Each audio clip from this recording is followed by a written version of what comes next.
Lucky Land Casino, asking people, what's the weirdest place you've gotten lucky? Lucky? In line at the deli, I guess? Aha, in my dentist's office. More than once, actually. Do I have to say? Yes, you do. In the car before my kids' PTA meeting. Really? Yes. Excuse me, what's the weirdest place you've gotten lucky? I never win and tell. Well, there you have it. You can get lucky anywhere, playing at LuckyLandSlots.com. Play for free right now. Are you feeling lucky? No purchase necessary. Void where prohibited by law. 18 plus. Terms and conditions apply. See website for details.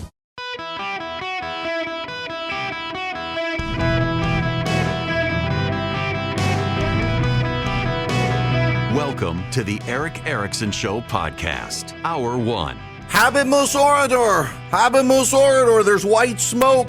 There's white smoke! We have a speaker! We have a speaker, ladies and gentlemen. Welcome. It's Eric Erickson here across the nation. The phone number, 877-973-7425. I wrote the show notes today. I did. You can get them.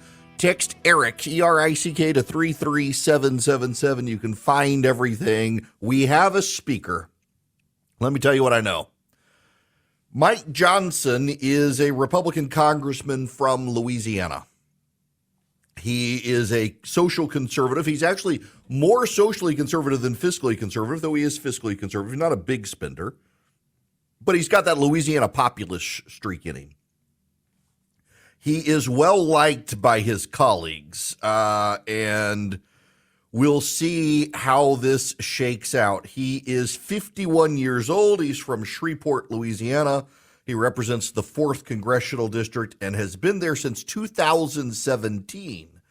He's a lawyer by training. He was in the Louisiana House of Representatives. He hasn't served there long. Now, this is part of the issue that some see, is that he doesn't have a lot of experience. He doesn't have any leadership experience. As a result, they think maybe, just maybe, he's probably a bit too fresh.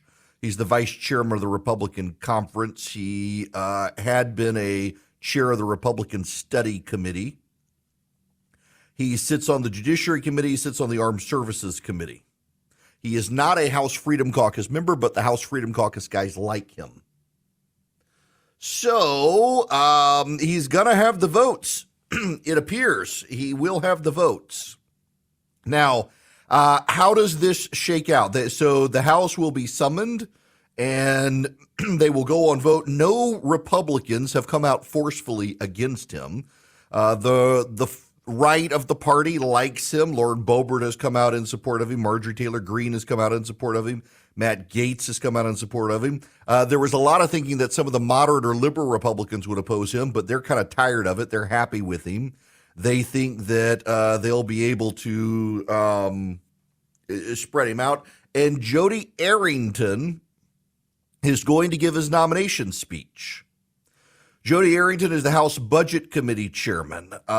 He spoke on behalf of Mike Johnson and apparently is going to do so again today, allegedly. We'll see how that shapes out. Byron Donalds has come out in support of him as well. So you got a lot of people who have come out on all wings of the party saying Mike Johnson's the guy. Now, I want to read to you what I wrote this morning somewhat forcefully, and I put it in the show notes so everyone can see it, because reporters are very upset. Mike Johnson, the speaker designate who would be 2 steps removed from the presidency, filed a brief in the United States Supreme Court urging the court to declare the 2020 election unconstitutional. He cast doubts on the veracity of the election. Now, I called out Mike Johnson at the time. It was a garbage legal strategy. I mean, the brief was actually lame.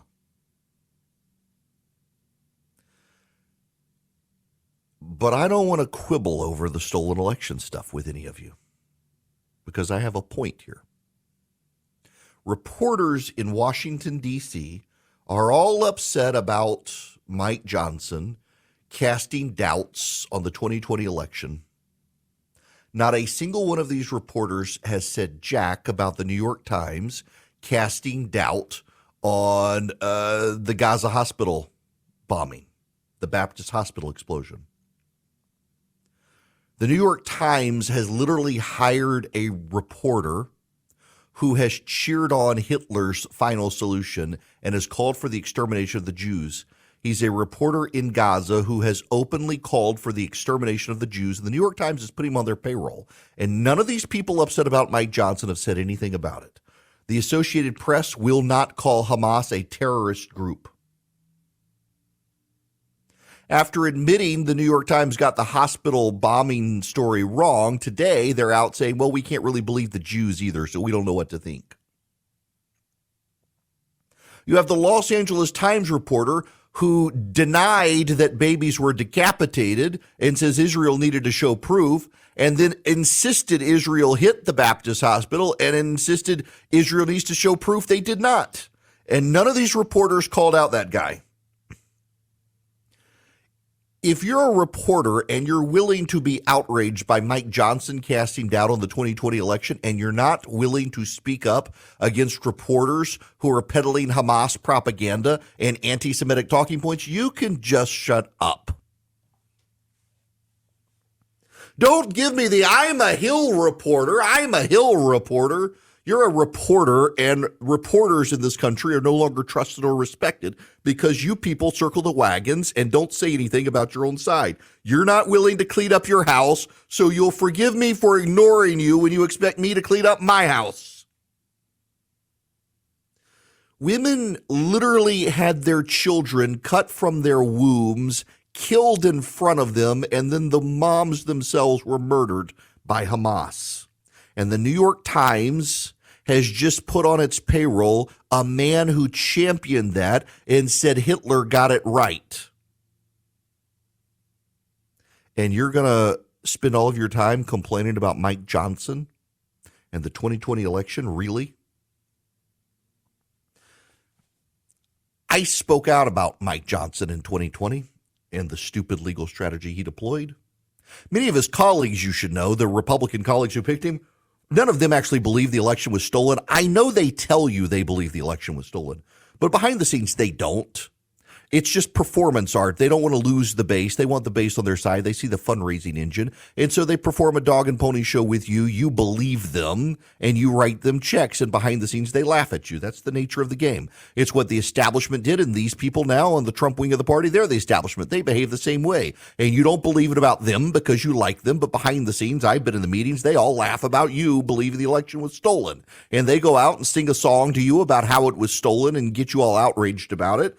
And you write them checks, and then behind the scenes, they laugh. Many of these people who are backing Mike Johnson in Congress, they don't believe the election was stolen, but they're happy to sing a song for it about you, to you about it, so that you write them checks, and you think they believe. Behind the scenes, they know it's performance art. His constituents believed the election was stolen, so he did a song and a dance for them just as they did. But what's remarkable is these reporters who insist he must be denounced. He's a danger. He's a threat to democracy. You've got anti-Semites marching into the streets chanting there is only one solution. History knows what that means. And these reporters aren't saying anything about that. They're not saying anything about their journalistic institutions running Hamas propaganda. They're not saying anything about their journalistic institutions hiring people who literally say Hitler got it right. And you want me to be upset about Mike Johnson? You'll forgive me for thinking the outrage from reporters is a little bit selective here. You'll forgive me for thinking these reporters, they don't really care. They've never challenged Stacey Abrams on her stolen election claims. They've never challenged Hakeem Jeffries on his belief the election was stolen. They've never challenged Hillary Clinton on her belief the election was stolen. They've never challenged Kamala Harris on her belief the 2016 election was stolen. They've never challenged Elizabeth Warren about her belief. They've never challenged Bernie Sanders. It's only the Republicans who get challenged, just like it's only the Jews who can be questioned. They've picked a team. They've picked a side. They're on the side of Hamas and they're on the side of progressives. You're worried this man will be 2 steps from the Oval Office? You've got a dementia-addled serial liar in the White House right now, and you guys cover for him. And who's next in line to the presidency? Willie Brown's side chick, and you people don't care, and you don't want to ask questions. In fact, you're on your 5th rehabilitation campaign for Kamala Harris. You're just going to have to forgive me for not caring about your outrage. The Republicans, after weeks, they finally got a speaker. He's a speaker that all sides of the party like. He's a speaker who is not highly experienced, but he knows enough to be able to ask questions, to be able to figure out what to do. He's also hated by Hakeem Jeffries, the election denier himself. Well, good morning. Great to be with you. I don't know Mike Johnson well. Based on his track record, he appears to be an extreme right-wing ideologue. Mike Johnson wants to criminalize abortion care and impose a nationwide ban. Mike Johnson was one of the chief architects of trying to overturn the results of the 2020 presidential election. Mike Johnson also wants to end Social Security and Medicare as we know it. That means I like the guy. Sounds pretty good to me. Wants to criminalize abortion, wants to end Medicare and Medicaid and government social programs and reform the budget. Heck yeah, I like this guy. By the way, he also has a plan. We're about 30 days from a government shutdown. This is in the show notes. I put the tweet in the show notes. Where is it? It's from Annie Grayer at CNN. Mike Johnson's government funding plan is to pass a short-term spending bill that goes until January 15th or April 15th. Use the extra time to pass the rest of the single-subject spending bills. His ambitious schedule says no August recess until all 12 appropriations bills are passed. I think I might like this guy. I think he might be a worthy Speaker of the House. We should at least give him the benefit of the doubt. The House will convene and vote today. He can only lose 4 Republicans.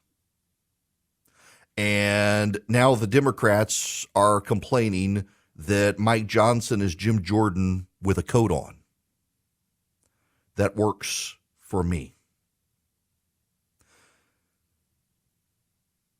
Now, where do we go from here?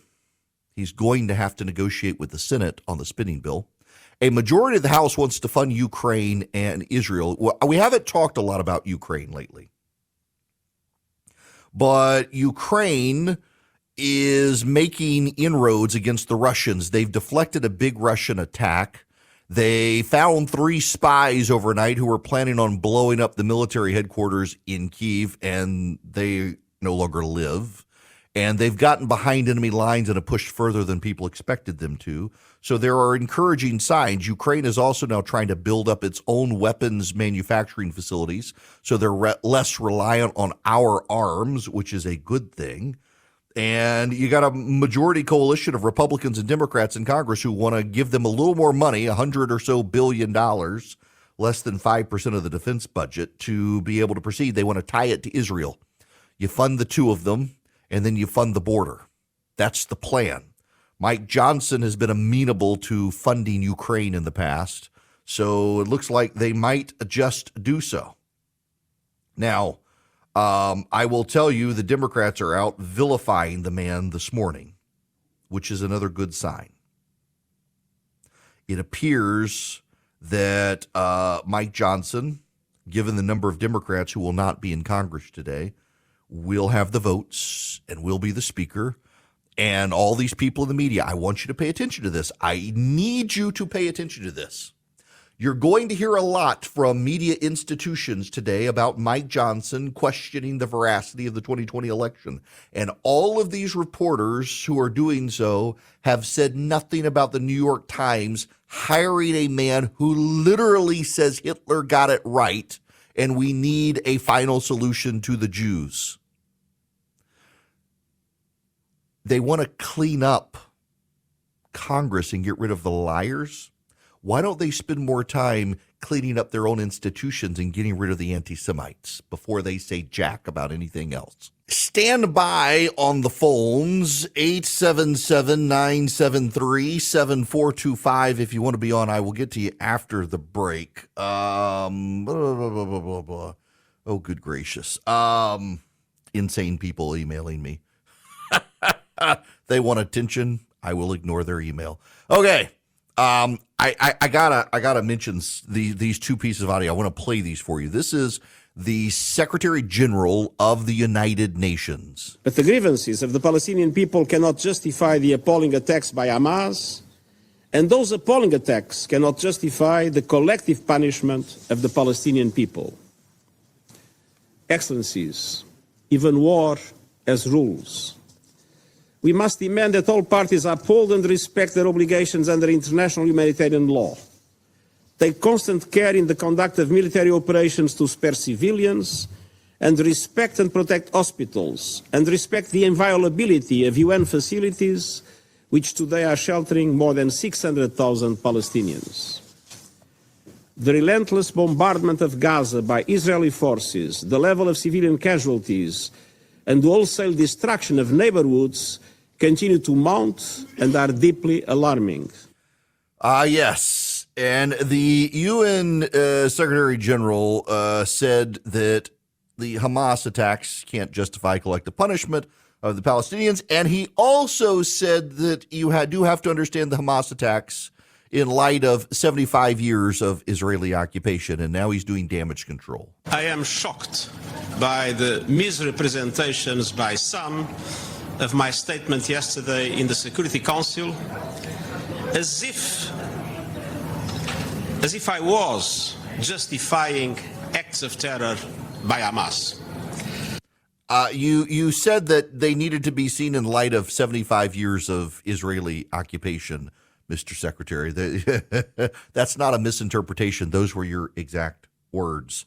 Sounds very anti-Semitic. In fact, Benjamin Netanyahu's spokesman has come out and said that there's a lot of anti-Semitism in the United Nations, and he is right. Now, I got to tell you, the markets right now, kind of topsy-turvy. Some of the earnings out there spooking the markets. The Dow, as I'm speaking right now, is up 9. NASDAQ down 231. The SP 500 down 43. The Wall Street Journal has a big story today that your 401k is not going to protect you in the future, given what's happening in the markets. 10 regional banks have had their credit downgraded. They're still going to rack up profits. Swiss America wants to teach you about diversification of your portfolio and how to protect your hard-earned assets. They've got a great report out, The Secret War on Cash, The Assault on Freedom. With soaring interest rates squeezing the economy, banks teetering on collapse, Swiss America can educate you about using precious metals if you're interested. You get their shocking report, The Secret War on Cash, how governments and corporations are really colluding, even against digital currencies, to force you to use credit cards so they can control you.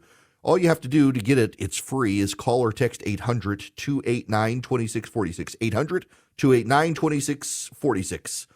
Get The Secret War on Cash free. You just mention Eric Erickson when you call or text 800-289-2646. 800-289-2646. Or you can also go to SwissAmerica.com/Eric. SwissAmerica.com/ERICK. Or call 800-289-2646. Give them my full name, Eric Erickson. Message and data rates apply. Welcome. It is Eric Erickson here nationwide. If you want to subscribe to the show notes directly in my daily email, text data to 33777. But if you want to find me around the internet and text Eric instead, because you can get the link to the show notes, but also the podcast, the live stream, the social media links, YouTube, all that. So text Eric, ERICK, to 33777. Now, the phone number here is 877-973-7425. If you ever notice people on radio, they get this cadence like NPR News. Here I am giving you the phone number and bouncing it around in my mouth instead of just saying 877-973-7425. Let's go to Eric on the phones. Welcome. Hey, Eric. Thanks for taking my call. Sure. Hopefully you let me get through this. Number one, I just want to make a statement. I'm in my mid-50s, and I think Joe Biden administration is probably the weakest, most undecisive administration I've ever seen in my life. But you were a kid during the Carter administration. Well, yeah, and I'm from Georgia. And but my question was, after my statement, and I hope I can get through this with you, is what are your thoughts on conscription in the draft? Because I think 75 countries in the world have conscription, and I wonder, you might laugh, but if we had a draft, my thoughts are it would bolster the military. It would reduce fentanyl deaths, I think, because you'd have these young people in the military, not on the streets, doing drugs. Second, the third would be re-education, patriotism, versus like all of these colleges doing protests, which would help weed out socialism. And then Joe Biden's student forgiveness loan. You serve 2 years in the military, you know what? We'll pay for 2 years of your college.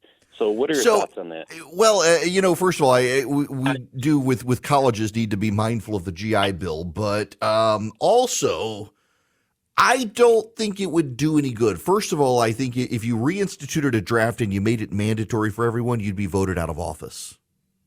Most parents don't want their kids to go in. And right now, it's a lot of conservative parents don't want their kids to go into the military because of how woke and social justice oriented so much of it has gotten.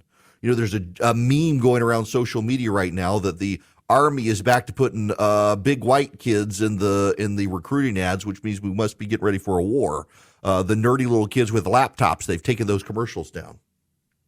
The other issue is even when we've had drafts in this country, there have been exceptions to the draft.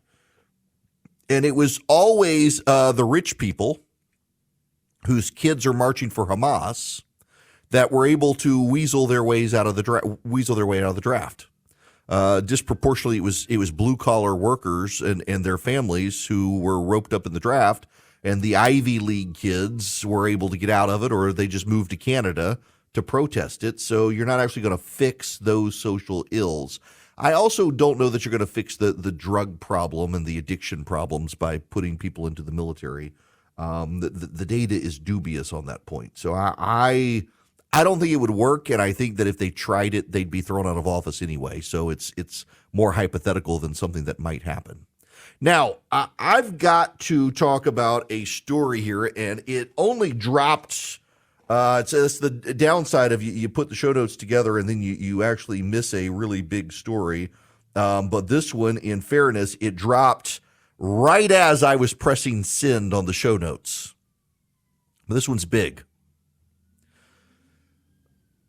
On October 12th, a few days after the attack on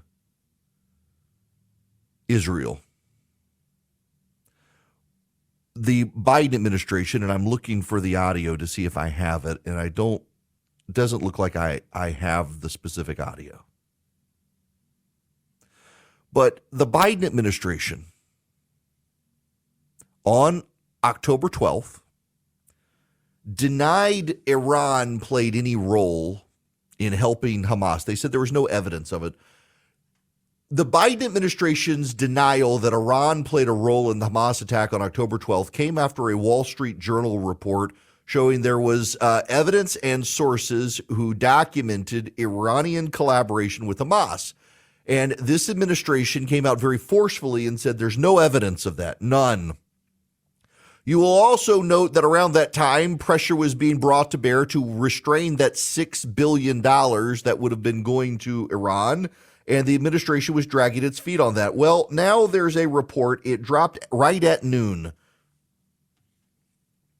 In the weeks leading up to Hamas's October 7th attack, according to the Wall Street Journal now, hundreds of the Palestinian Islamist militant group's fighters received specialized combat training in Iran, according to people familiar with intelligence related to the assault. Roughly 500 militants from Hamas and an allied group, Palestinian Islamic Jihad, participated in the exercises in September, which were led by officers of the Quds Force, the foreign operations arm of Iran's Islamic Revolutionary Guard Corps. Senior Palestinian officials and Iranian Brigadier General Ismail Khani, the head of Quds Force, also attended. More than 1,400 people, mostly civilians, were killed October 7th by Hamas fighters who poured across the border from the Gaza Strip. Scores of others were kidnapped and taken back to Gaza, where they're being held hostage. Hamas attackers used aerial drones to disable Israeli observation posts and high-tech surveillance equipment. Some used paragliders to fly into Israel. Others rode on motorcycles, commonly used by Iranian paramilitary groups, but not by Hamas, until October 7th. U.S. officials said Iran has regularly trained militants in Iran and elsewhere, but they have no indications of a mass training right before the attack. U.S. officials and the people familiar with the intelligence said they had no information to suggest Iran conducted training specifically to prepare for the events of October 7th. On Wednesday, Israel's military offered some of its most blunt comments yet on Iran's role in aiding Hamas. Quote, before the war, Iran directly assisted Hamas with money, training, and weapons and technological know-how. Rear Admiral Daniel Hagari, the military's chief spokesman, said, even now, Iran is helping Hamas with intelligence.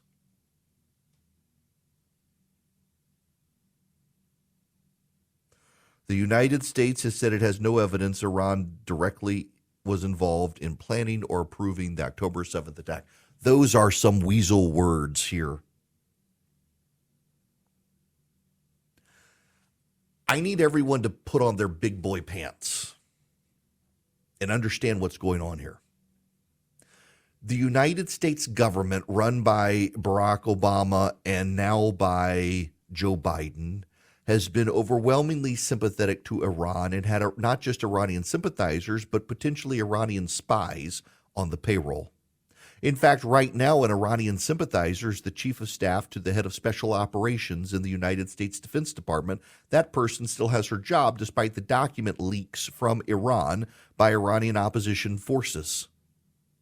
This administration, like the Obama administration, has decided they wanted to think differently about the Middle East, and in so doing, they have emboldened our enemies and those who enable terrorism.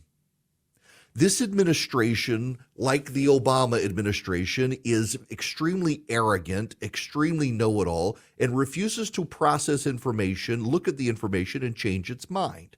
Now, we're told all the time that when Republicans take in information and can't change their mind, they're dogmatic fundamentalists.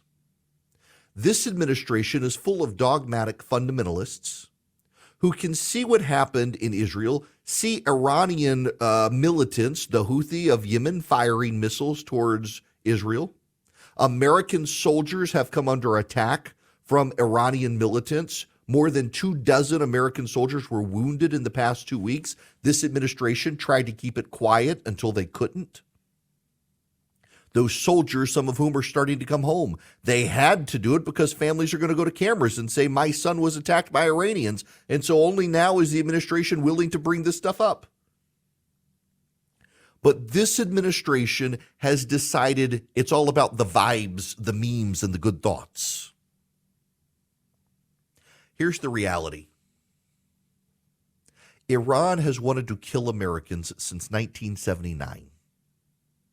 When I was a child, Iranian-backed Hezbollah guerrillas tried to blow up my school and kill me and everyone in my school. They were not successful, thankfully. For years, academics in the United States and members of our State Department believed Iran would not work with a group like Hamas because Hezbollah and Iranians are Shiite and Hamas is Sunni. But the fact of the matter is they're all Islamic terrorists who want to kill Jews and Americans, and despite their theological differences, they've been able to overcome them so they can kill us. And this administration is filled with a bunch of sympathizers of Iran who are undoubtedly blocking information and leaking information to Iran and have jeopardized our national security. And yet this administration and Anthony Blinken, the Secretary of State, and Joe Biden, the President of the United States, would rather continue on a course towards normalization of ties with Iran and rehabilitation of Iran while giving Iran lots of money that Iran can use to fund terrorists, because this administration is convinced that if we're just nice to them, they'll be nice to us. The people who unironically put coexist and tolerance bumper stickers on their cars are now in charge of foreign policy for this country, and they're going to get a lot more people killed. 1,400 Israelis are dead because the Biden administration decided to enable, embolden, and fund Iran, and Iran used the money to fund Hamas. Anthony Blinken himself and John Kirby, the White House spokesman for national security affairs, have both said Iran always funds terrorism. And guess what happens when you allow Iran $80 billion in oil sales? What do you think they're going to do with the money? You evil idiots. And you are evil idiots because you've collaborated with the evil of Iran and convinced themselves and yourselves if you just think positive thoughts and show them good vibes, they'll turn from their evil ways. No, you are a foot soldier in the army of evil by funding the Iranians. You idiots in the Biden administration. You people have blood on your hands. 1,400 plus Israelis and over 200 hostages because you decided, you Joe Biden, you Anthony Blinken, you decided to allow Iran $80 billion in oil sales to China that you could have easily blocked, but you didn't want to block them because you didn't want to pump oil in this country because you are scared of the green agenda environmentalists and you would rather kowtow to them in China than protect American national defense and its allies. People are dead because Joe Biden was afraid Greta Thunberg would scowl at him, so he decided to fund Iran and Iranian terrorists and Iranian military operations through the use of oil. The Biden administration has blood on its hands for what happened. And to this day, they deny Iran played a role because they don't want to change course on Iran because they are dogmatic fundamentalists who are unable to process new information and realize they made a mistake. Because the height of the arrogance of this administration, like so many in Washington, D.C., is they can never admit they were wrong, will never admit they were wrong, and will continue down the same path of wrongness till more people are dead. And now they've got an unsecured border and they're warning Hezbollah and Hamas may be coming across the border. How many more 9/11s does this country need before it gets a clue? You cannot be nice to those who fund terrorism. You cannot collaborate with them, and you sure as hell can't fund them. But that's what this administration has chosen to do. You can see it all coming. And you know what's going to happen. If Joe Biden loses next year, and in 2025 there's a terror attack in this country, the Democrats, they'll blame the Republican who's in the White House instead of realizing it was all Joe Biden's fault. Now, let's clear the air with the Eden Pure Thunderstorm because it actually does clean the air. It eliminates bad odors, the sulfurous odors of local Hamas supporters, among other things. It eliminates pet odors, litter box odors, smoke odors, kitchen odors, musty odors. It also cleans the air, gets rid of the pollen and the dust. You can just wipe it out. It's got electrostatic plates, so you don't have to get a filter subscription with it. It just works. You get 3 Eden Pure Thunderstorms for less than $200 at EdenPureDeals.com. The discount code is ERIC, E-R-I-C-K. You go to EdenPureDeals.com. You put in ERIC on the front page. It'll take you straight to the deal. So you get 3 of them. You have one for upstairs, one for downstairs, one for your basement, maybe one for your attic, one for your RV, one for your travel bag. You can hold them in your hand, and I travel with mine. I can't tell you the number of times I've gone to visit my parents in Louisiana, and the rental car is one where you can smell the smoke before you get to it. And I can use the USB cord, plug up the Eden Pure Thunderstorm in the car, step away for a little bit, and it wipes out those odors. Same with hotel rooms. It just works. Get 3 of them, less than $200. EdenPureDeals.com. The discount code, ERIC, E-R-I-C-K. Hello there. Welcome. It is Eric Erickson here. The phone number 877-973-7425. If you wish to be on the program, this hour of the program, brought to you by First Liberty Building and Loan. They are in Noonan, Georgia, but don't let that deter you if you're from Los Angeles or New York City. New York City! They can help you too. If you're buying a building, buying a franchise, expanding a franchise, buying on a business partner, deals like that. Banks giving you the runaround. Well, my friends, you just reach out to First Liberty. FirstLibertyGA.com. FirstLibertyGA.com. Tell them I sent you. Now, Well, I need to talk about Gavin Newsom for just a minute. He's a bit of a nuisance, Gavin Newsom. Gavin Newsom has gone to China. Here's a little bit of the audio. Did you get a sense from him that this relationship is hurtling towards even a hot war in the next few years over Taiwan or whatever it might be? Or what sense did you get from him of a relationship that he wants to have with America going forward?